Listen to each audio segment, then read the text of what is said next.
Venezuela, అసలు Venezuela కథ ఏంటి, వెనిజులా బ్యాక్గ్రౌండ్ ఏంటి అంటే సౌత్ అమెరికన్ కాంటినెంట్లో ఆయిల్ రిచ్ కంట్రీ, అంటే చాలా తక్కువగా అక్కడ ఆయిల్ లభ్యమవుద్ది.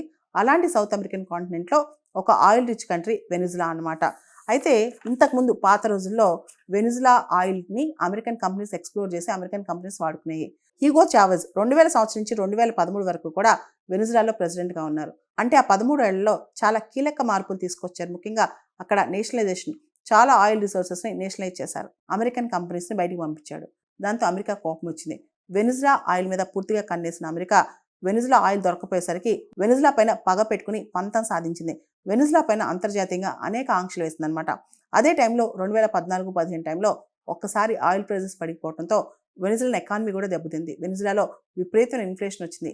అప్పట్లో ఆయిల్ ఎక్స్పోర్ట్స్ నుంచి వచ్చే అన్ని లాభాలు వెనిజులా ప్రభుత్వం ప్రజలకు పంచిపెట్టేదనమాట వెల్ఫేర్ ప్రోగ్రామ్స్ ద్వారా. అయితే సడన్గా అంతర్జాతీయ మార్కెట్లో ఆయిల్ ధరలు పడిపోవటం, దాంతోపాటు వెనిజులా పైన చాలా దేశాలు ఆంక్షలు విధించడం, అమెరికా పంతం పట్టడం, దీని తర్వాత వెనిజులాన్ ఆర్థిక వ్యవస్థ పూర్తిగా దెబ్బతింది. ఇన్ఫ్లేషన్ పెరిగిపోయింది, ప్రజలు తినడానికి తినలేదు, అటువంటి పరిస్థితి అనమాట.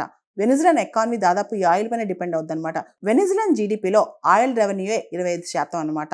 అండ్ వెనిజులాన్ ఎక్స్పోర్ట్ ఎర్నింగ్స్లో, అంటే వాళ్ళ యొక్క ఎగుమతులు ఎక్స్పోర్ట్ ఎర్నింగ్స్లో 95% ఆయిల్ నుంచి వస్తాయి.